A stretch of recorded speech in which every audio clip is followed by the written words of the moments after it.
Hi guys, Ray from Whimsical Pictures here. Today I'm bringing you a very exciting haul. So basically about a week ago, my dad and my little brother were kind enough to come visit me here in Japan, and we took a grand tour of my own town, Hiroshima, Kyoto, and Tokyo. And I was very excited to be able to set aside one whole day to myself in Tokyo to explore a place I've been wanting to go for a long time. And that was Nakano Broadway. So if you're like into anime and manga at all, you may already know about Akihabara and Ikebukuro as sort of nerd otaku centers of Tokyo. But there is another. And it might be slightly less well known, although I feel like it's getting more and more famous these days. But Nakano Broadway is a mall in Nakano. Where did I put my flyer? There it is. I found it. Yeah, it's a mall in Nakano, which is an area of Tokyo, obviously. That specializes in secondhand and used and vintage nerd goods. So just to give you an idea of the scale of this, all of the yellow in this mall is secondhand nerd good stores. So the basement is where the locals shop and it's all normal stuff, but then once you get to the first floor, you start seeing more yellow. And then the second floor is just insane. It's all yellow. And then the third floor, same way. And the fourth floor, which was almost the coolest. I don't think I got anything from this floor because it's all the really expensive, like really old stuff. But it was so cool just to look at it. Almost like walking through a museum. This was such a cool experience, and naturally I bought way too much. So I am here to show you guys all of my vintage nerd goodies. Most of it is year 24. I'm warning you now, the vast majority of it is year 24. I mean, you can't expect anything else from me, honestly. So I guess we'll start with the stuff that, shockingly, isn't year 24 related. So I did get this book by Usamaru Furuya, who is an artist I'm a big fan of. He did Lychee Light Club, he did Genkaku Picasso, and he did an adaptation of No Longer Human. In particular, I'm a big fan of Lychee Light Club. But I like everything I've read from him, and I think he's a really interesting, bold, sort of alternative creator, and a very talented artist. So this is, like, from an art exhibition. It says Usamaru Furuya New Artwork Exhibition 2018 profile. And it is actually signed. It's signed to Tomomi, but I didn't notice it was signed when I bought it anyway, so that was just like a fun bonus. And it's got the date too, which is nice.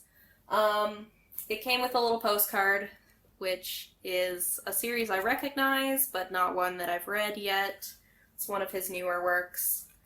And in the front, we can see that it has some of the artwork that I assume was in the exhibition, along with some of his comments. You can see artworks from Genkaku Picasso, some from Lychee Light Club here as well. There are also some more like sketch type works, but the big thing here is that this includes an original manga from Usamaru Furuya called Dreaming Eye Patch, Yume Miru Gantai. So the majority of this book is taken up by that story, which has some beautiful art. As you can see, it's beautifully printed here in this huge book. So I'm excited to read that. It looks very interesting.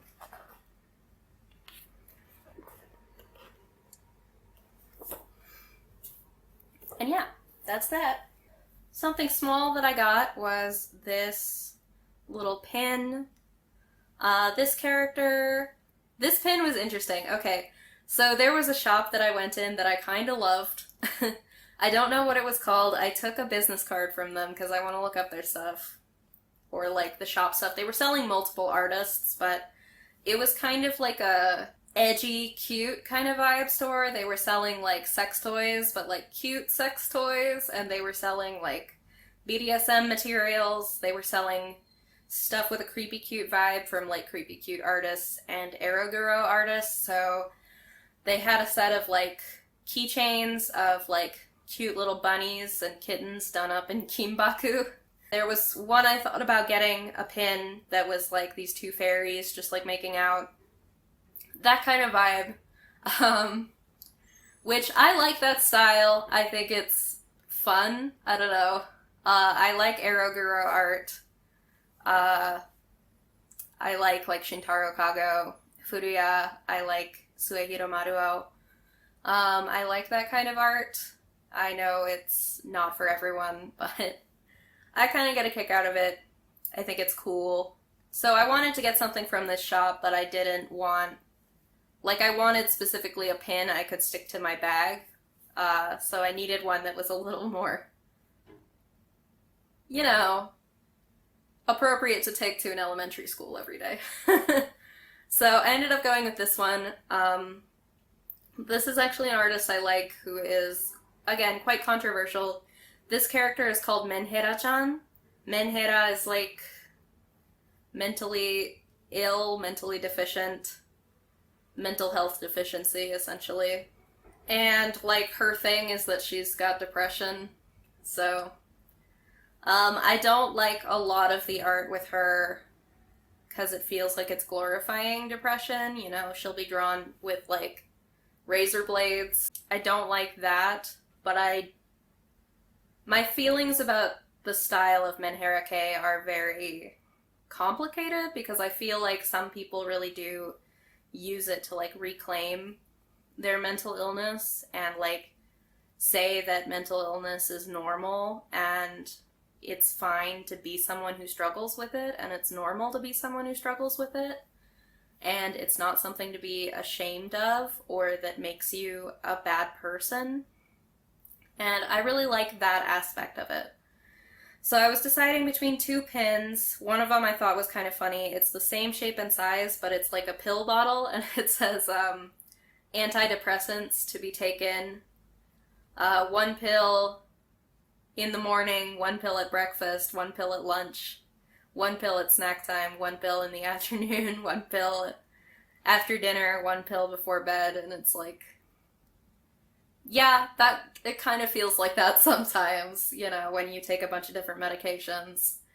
So I liked that one. I've been having some issues with people, like, not understanding that with my chronic depression, I will probably be taking antidepressants for the rest of my life, and that I'm fine with that, and that I consider it normal.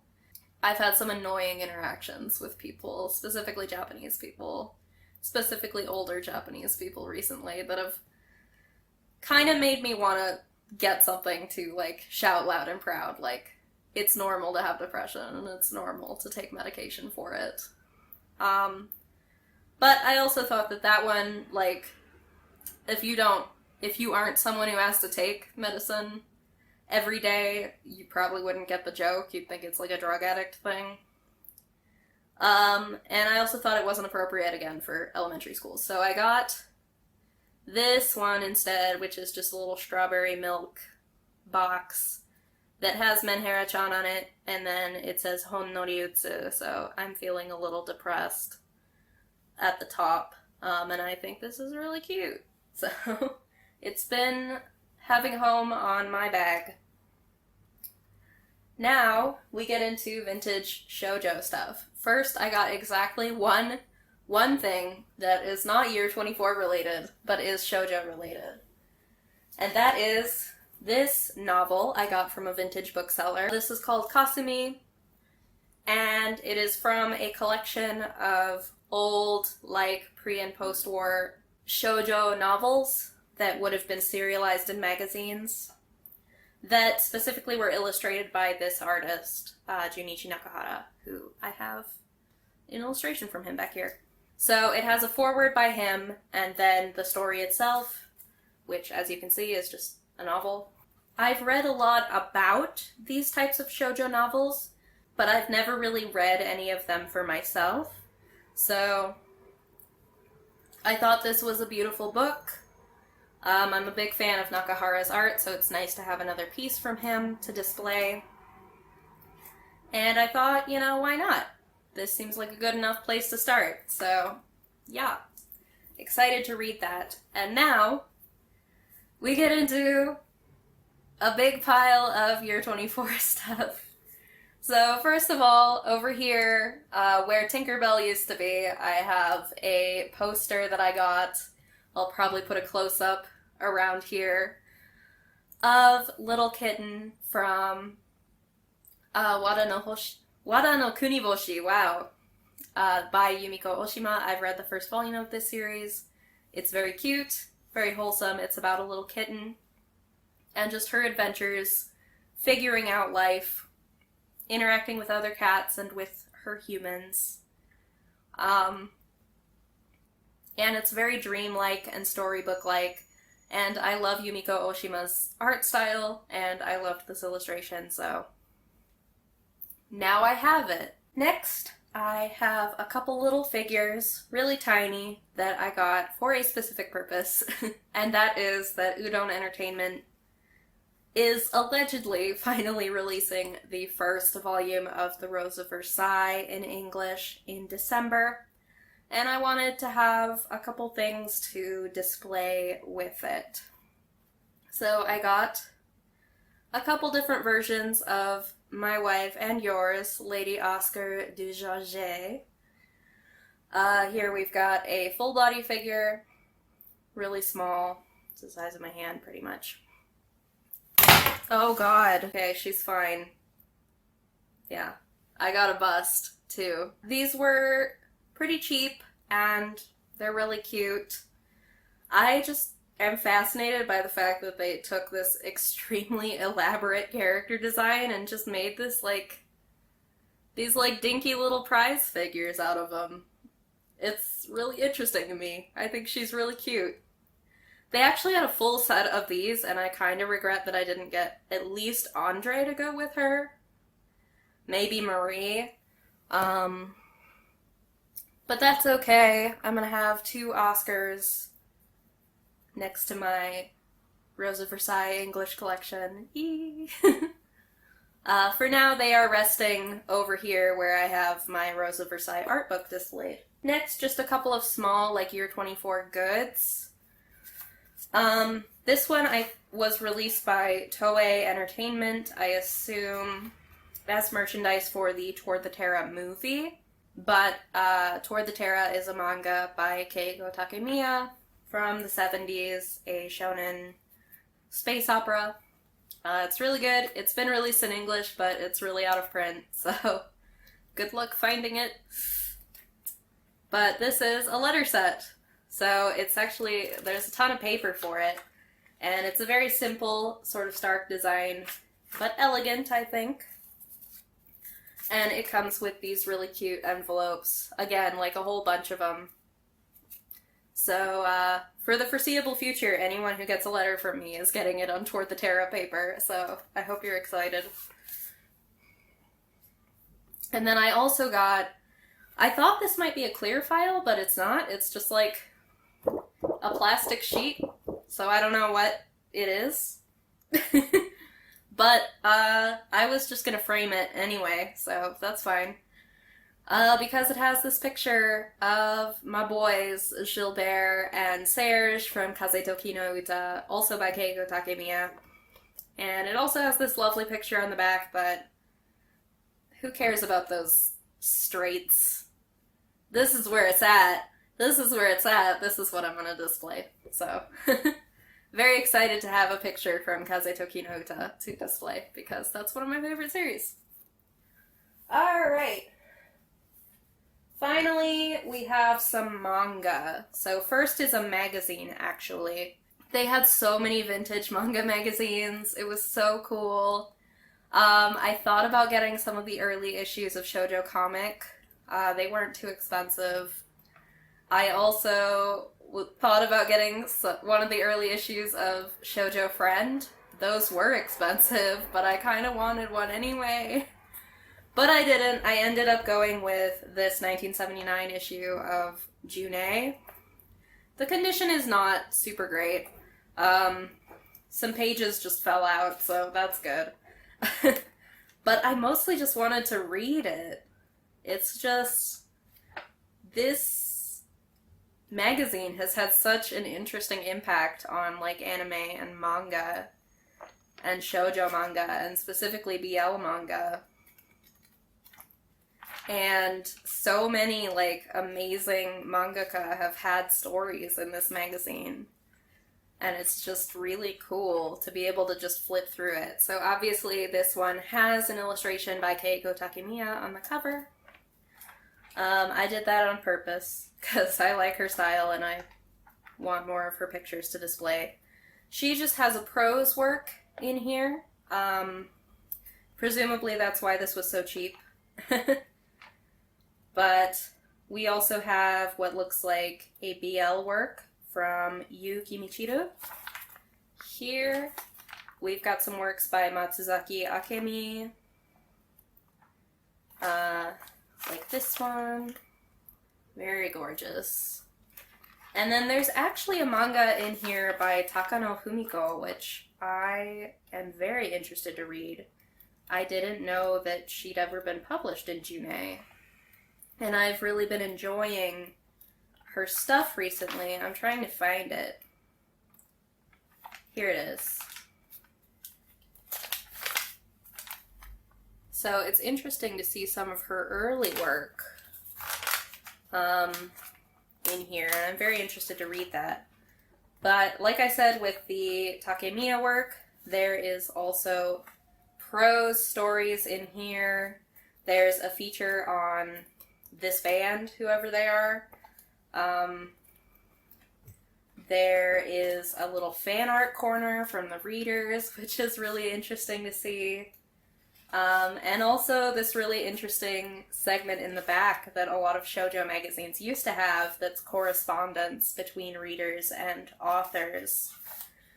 So I'm very interested to read all of these reader letters from 1979. Very cool. Very cool, very cool. So that is a really cool piece of history there. Did I already show this picture? I don't think so. Gorgeous. Gorgeous, gorgeous, gorgeous. Can't wait to read it. Finally, we have the manga that I got. So first we have by Yumiko Oshima, Banana Bread Pudding. This, I believe, is a one-shot volume about a girl with mental illness, struggling through sort of the dreamlike way that she sees the world. Very interested in reading this. It's got Yumiko Oshima's beautiful artwork.